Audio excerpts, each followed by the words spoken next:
கல்வி நிதியை உடனே விடுவிக்க வேண்டும் என்று பிரதமர் நரேந்திர மோடிக்கு முதலமைச்சர் மு.க.ஸ்டாலின் கடிதம் வாயிலாக வலியுறுத்தியுள்ளார். இதுகுறித்த கூடுதல் விவரங்களுடன் செய்தியாளர் கண்ணன் இணைப்பில் இருக்கிறார். கண்ணன், முதலமைச்சர் மு.க.ஸ்டாலின் எழுதிய கடிதத்தில் என்னென்ன விவரங்கள் இடம்பெற்றிருக்கின்றன?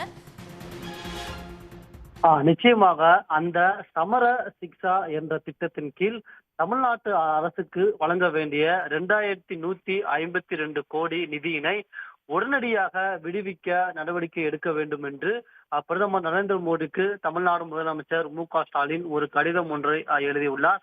அந்த கடிதத்தில் கூட்டாட்சி தத்துவத்தின் அடிப்படையிலும் லட்சக்கணக்கான மாணவர்கள் மற்றும் ஆசிரியர்களின் நலன் கருதி தமிழ்நாட்டிற்கு சமர சிக்ஷா திட்டத்தின் கீழ் வர வேண்டிய நிதியினை ஒன்றிய அரசு உடனடியாக விடுவித்திட உரிய நடவடிக்கை மேற்கொள்ள வேண்டும் என்றும் தமிழ்நாடு முதலமைச்சர் மு.க.ஸ்டாலின் தன்னுடைய கடிதத்தில் தெரிவித்துள்ளார். மிகவும் குறிப்பாக தமிழ்நாட்டின் கல்வி மற்றும் சமூக சூழலில் இருமொழி கொள்கையானது நீண்ட காலமாக ஆழமாக வேரூன்றி உள்ளதாகவும் அதனை பின்பற்றுவதில் தமிழ்நாடு எப்போதும் உறுதியாக உள்ளதாகவும் தமிழ்நாடு முதலமைச்சர் மு.க.ஸ்டாலின் தன்னுடைய கடிதத்தில் தெரிவித்துள்ளார்.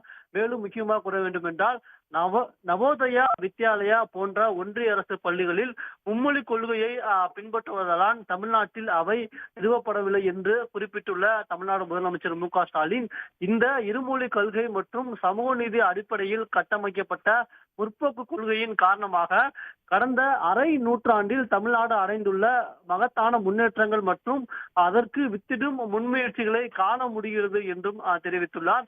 எனவே எங்களின் இருமொழி கொள்கையில் எந்தவித மாற்றமும் கொண்டு வர உத்தேசிப்பது தமிழ்நாட்டிற்கும் தமிழக மக்களுக்கும் பெரிய அளவில் பயனளிக்காது என்பதை மேலே உள்ளவை தெளிவாக எடுத்து காட்டுவதாகவும் தமிழ்நாடு முதலமைச்சர் மு.க.ஸ்டாலின் தன்னுடைய கடிதத்தில் குறிப்பிட்டுள்ளார். மேலும் தமிழ்நாட்டிற்கு நிதி விடுவிக்கப்படாமல் உள்ளதால் ஏற்பட்டுள்ள வருந்தத்தக்க சூழ்நிலை கருத்தில் கொண்டு தேசிய கல்விக் கொள்கை செயல்படுத்துவதோடு சமர சிக்ஷா திட்டத்தை பொருத்தி பார்க்காமல் 2024-25 நிதியாண்டில் இந்த திட்டத்தின் கீழ் தமிழ்நாட்டிற்கு வர வேண்டிய 2152 கோடி ரூபாய் நிதியினை உடனடியாக விடுவிக்க வேண்டும் என்றும் தமிழ்நாடு முதலமைச்சர் மு.க.ஸ்டாலின்